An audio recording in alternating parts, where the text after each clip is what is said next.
Hey guys, West Coast Taco here, and welcome to the channel. Thanks for tuning in. Today, guys, I'm going to be doing a quick little fix-it item that I'm not happy about. It has to do with my wireless phone charger in my 3rd Gen Tacoma. And as you can clearly see, it's starting to bubble. I did some research on the Tacoma forums, and it seems to be a very common problem for this wireless phone charger.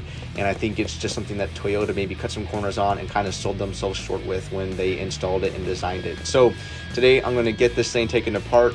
I'm going to get this thing fixed. We're going to go over some of the reasons why we think this is a problem and go over the warranty and stuff like that. So let's dive into this, guys. Let's take care of this and let's do it. So taking this apart is actually very simple. It's going to require us to take the shift knob off so we can get this center console panel out.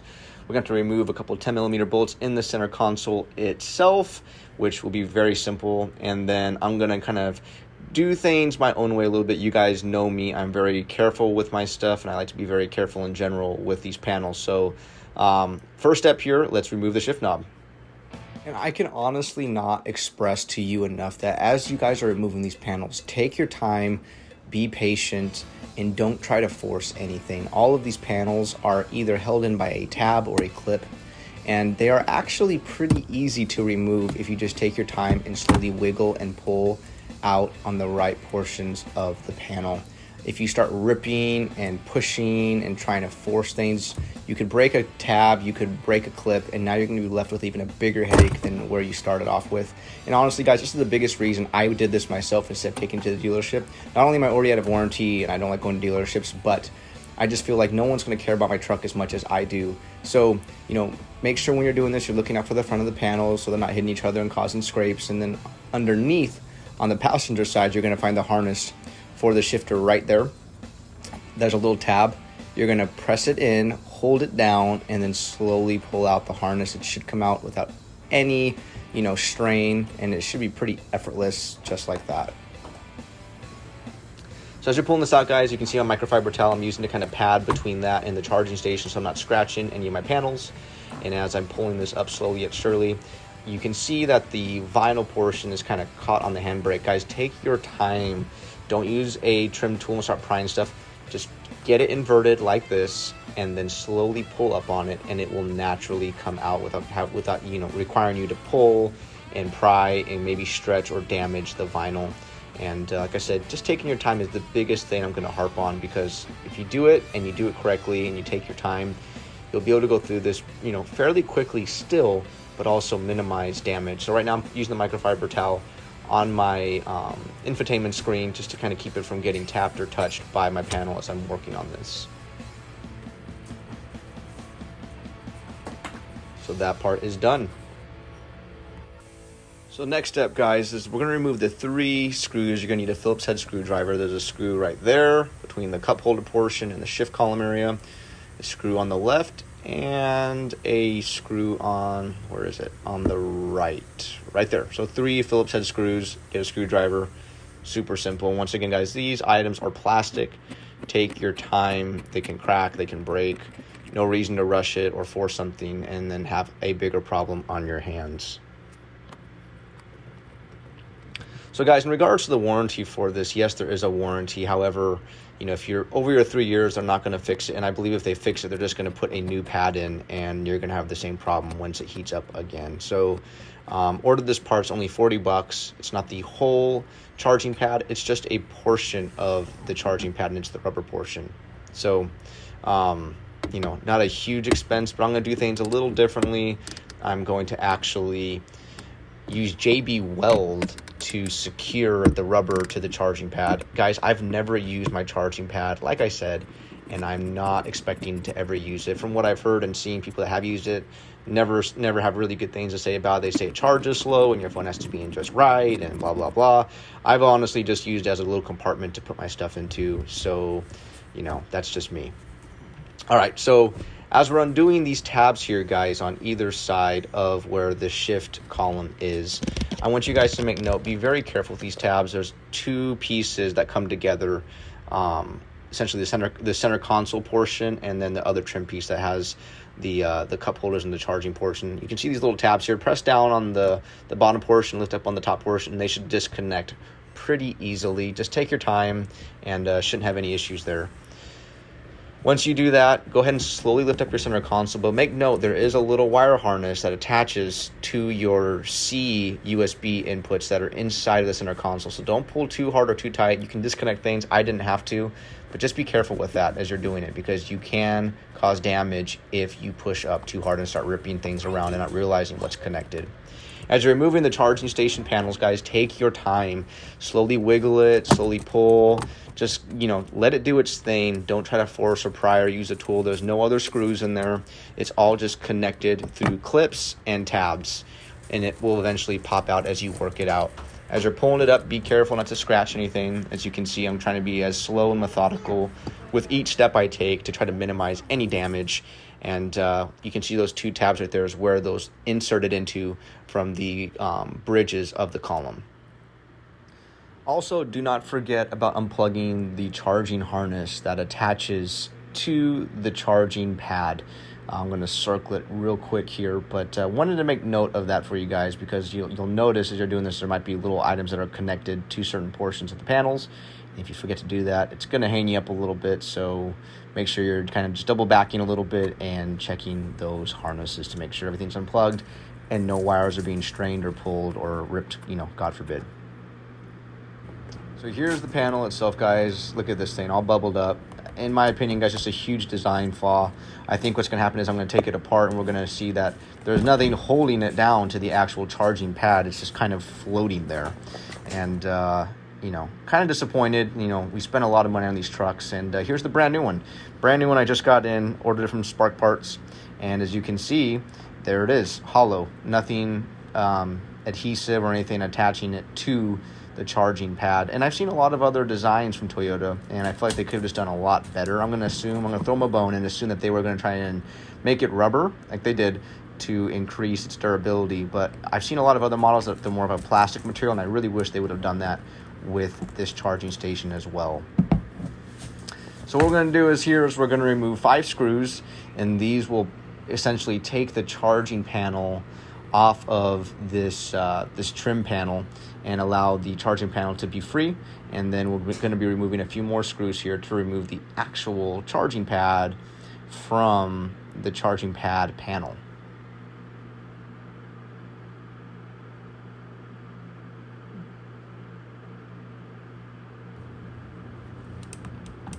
And there we are, all disconnected. You might have to push up a little bit, but take your time. And there it is. There's the whole piece. I think if you were to buy this whole piece with a charging pad, it's like $750. But just the rubber portion, like I said, is what I ordered, and it was only $40. And that's all that's required, essentially. And you honestly could probably reuse your actual rubber if you wanted to, depending on how bubbled and deformed it was. My thinking behind it was I'd rather spend $40 and have a clean, flush stick to the charging pad than take a chance of putting JB Weld on the charging pad, putting that rubber over it, and there being a bubble, and now it's like stuck. So rather do it right and just make sure it's going to be clean and flush than take a chance. So as you can see, we're just going to remove that panel and stick it on this panel. It's plug and play, nothing crazy. And we're going to remove a total of 8 screws here. So 2 screws on each side of the panel, and then there's 2 other screws over there on that little computer microchip board. And then I had to use a star head, a very small star head bit on one of my micro screwdriver sets to get these last 2 out. So kind of a pain that they use 2 different types of screws on this one panel, but it is what it is. And then the harness is just plugged in through a hole. Use a little trim tool piece and it'll pop right out, and there it is.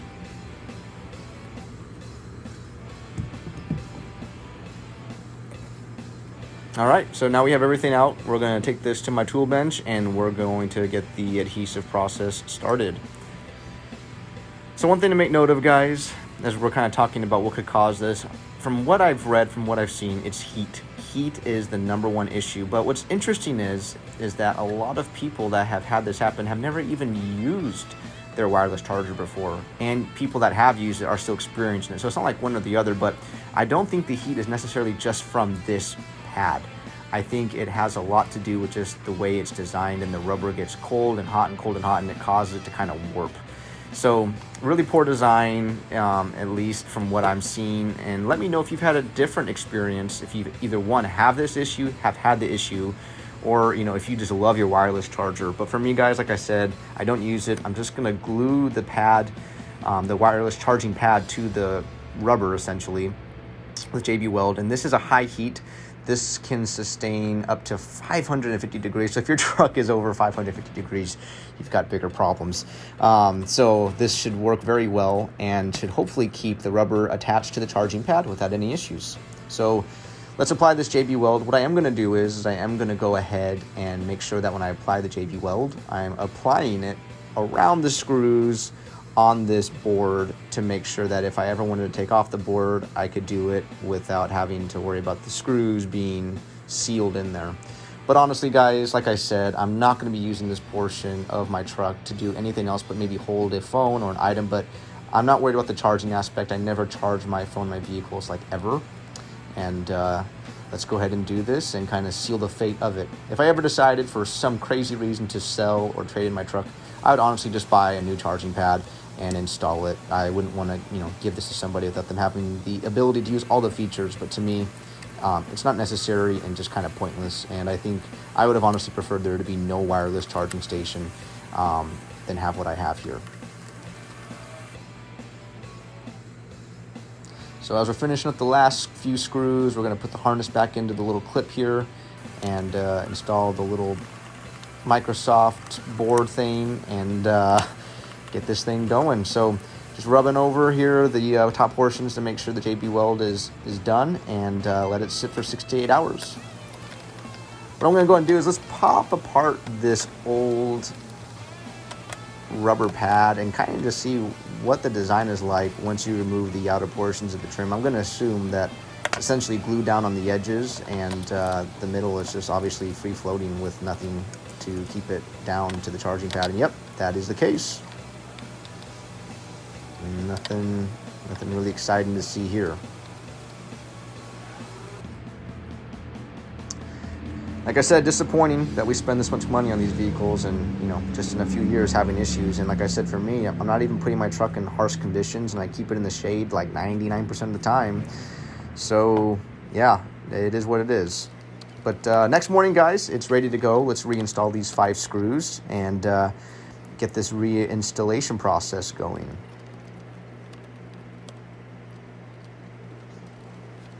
And one thing I'll make mention of too is you guys probably saw in the beginning of the video, I have a mat that I put on top of this. I thought maybe at first, maybe the mat caused the damage. After reading a bunch of reviews, people, have mats, don't have mats. It's the same thing. And honestly, guys, a rubber mat, if a rubber mat over the top of this is going to cause this to happen, like, I think we have bigger problems, because it's not like we're doing anything crazy. That rubber mat should actually be helping create direct sun from hitting on it anyways. So, like I said, just not the greatest design, but hopefully now, look at this, nice and smooth, nice and flush. That thing is literally welded down with cold steel, and we should be good. So same rules apply, guys, as you're reinstalling these panels. Take your time. Like I said, once you cause damage, there's only really one way to undo it, and it's by ordering either a brand new panel or trying to repair the one you've got. And even then, it's not going to be the same panel anymore. So just take your time, make sure everything's getting lined up properly, make sure everything's snapping into place. All these tabs, they're kind of finicky. So like I said, don't rush. Just take your time, make sure everything's going in properly. Reinstall these 3 screws here on the shift column portion of the panel, and just take your time.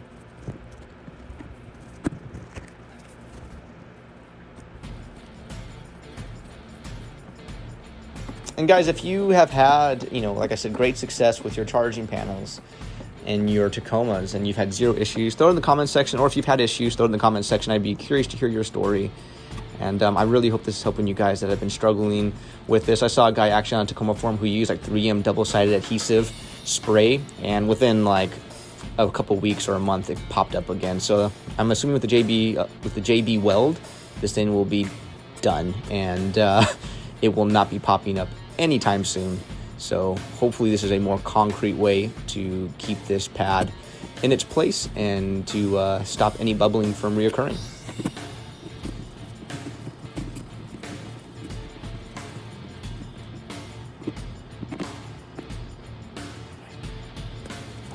All right, so you guys know me. I'm a clean freak. OCD is definitely something I am plagued with. So I'm going to go ahead and clean down this portion of my console. It's not required or mandatory by any means, but if you've got it out, you might as well do it. I've always been that way. If I'm going to have something taken apart, I'm going to clean it because I'm hoping not to have to take it apart like this again. And I'm one of those guys that if I'm going to do something, I want to do it and make it better than what it was when it was originally installed. So making sure everything's up to snuff here and to my liking, and going to get this reinstalled back into the truck.